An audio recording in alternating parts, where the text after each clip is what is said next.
মধ্যপ্রাচ্যের যুদ্ধ, ক্ষমতার লড়াই আর তার মাঝখানে এক রহস্যময় নীরবতা। ইরানের নতুন সর্বোচ্চ ধর্মীয় নেতা মোস্তফা খামেনি, যার নাম এখন আলোচনার কেন্দ্রে, কিন্তু মানুষ তাকে দেখছে না, শুনছেও না। প্রশ্ন উঠছে, তিনি কোথায়?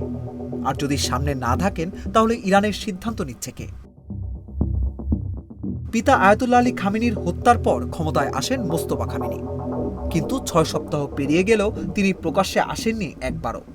না কোনো ভাষণ, না কোনো সরাসরি বার্তা। তার বদলে কি দেখা যাচ্ছে? রাষ্ট্রীয় টেলিভিশনে তার নামে বিবৃতি পড়া হচ্ছে, সোশ্যাল মিডিয়ায় তার বক্তব্য পোস্ট করা হচ্ছে, এমনকি এআই দিয়ে তৈরি ভিডিও ব্যবহার করে তার উপস্থিতির জানান দেওয়ার চেষ্টা করা হচ্ছে।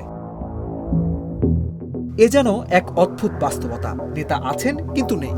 তবে এই অনুপস্থিতি কি দুর্বলতা, নাকি এটি এক ধরনের কৌশলগত অবস্থান? বিশ্লেষকরা বলছেন এটা নিছক অনুপস্থিতি নয়, বরং একটি স্ট্র্যাটেজিক সাইলেন্স।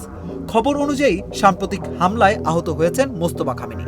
পায়ের হাড় ভেঙেছে, চোখে আঘাত লেগেছে, এমনকি মুখেও রয়েছে ক্ষতচিহ্ন, যদিও সরকারিভাবে তা নিশ্চিত করা হয়নি।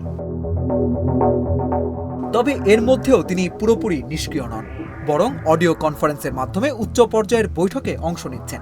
গুরুত্বপূর্ণ সিদ্ধান্তে তার অনুমোদনও থাকছে। অর্থাৎ তিনি অদৃশ্য কিন্তু অপ্রাসঙ্গিক নন। এই অবস্থায় সামনে চলে এসেছে অন্য কিছু মুখ, বিশেষ করে মোহাম্মদ বাঘের গালিবাফ। তিনি শুধু পার্লামেন্ট স্পিকারই নন, বরং হয়ে উঠেছেন কূটনীতি ও সামরিক দুই দিকেই গুরুত্বপূর্ণ মুখ। ইসলামাবাদে যুক্তরাষ্ট্রের সঙ্গে আলোচনায় নেতৃত্ব দিয়েছেন তিনি। তার সঙ্গে ছিলেন পররাষ্ট্রমন্ত্রী আব্বাস আরাকচি। তবে বাস্তবতা বলছে ইরানের ভেতরে রয়েছে দ্বৈত চাপ। একদিকে আন্তর্জাতিক চাপ, অন্যদিকে নিজ দেশের কট্টরপন্থী গোষ্ঠীর চাপ। এই কট্টরপন্থীরা কোনো ধরনের আপোষ মেনে নিতে রাজি নয়। তাদের মতে যুক্তরাষ্ট্রের সঙ্গে আলোচনা মানেই আত্মসমর্পণ।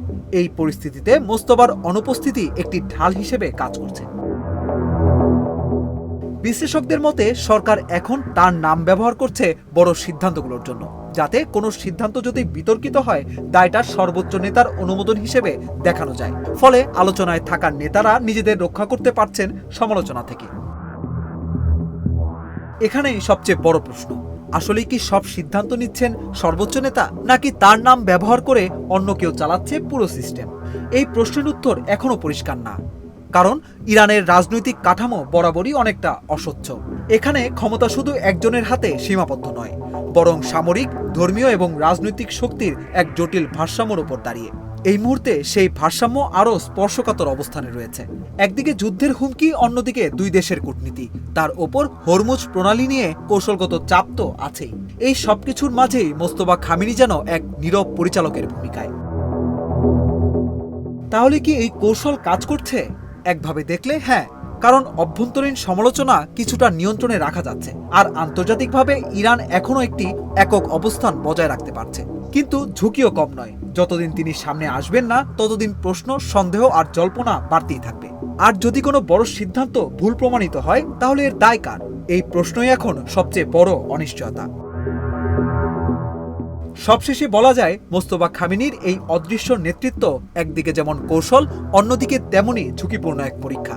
কারণ ইতিহাস বলছে, যুদ্ধের সময় নেতৃত্ব যত স্পষ্ট, সিদ্ধান্ত তত শক্তিশালী হয়। আর এখানে নেতা আছেন কিন্তু দৃশ্যমান নন। তাই প্রশ্নটা থেকেই যায়, এই নীরবতা কি ইরানকে রক্ষা করবে, নাকি ঠেলে দেবে নতুন কোনো বড় সংকটের দিকে?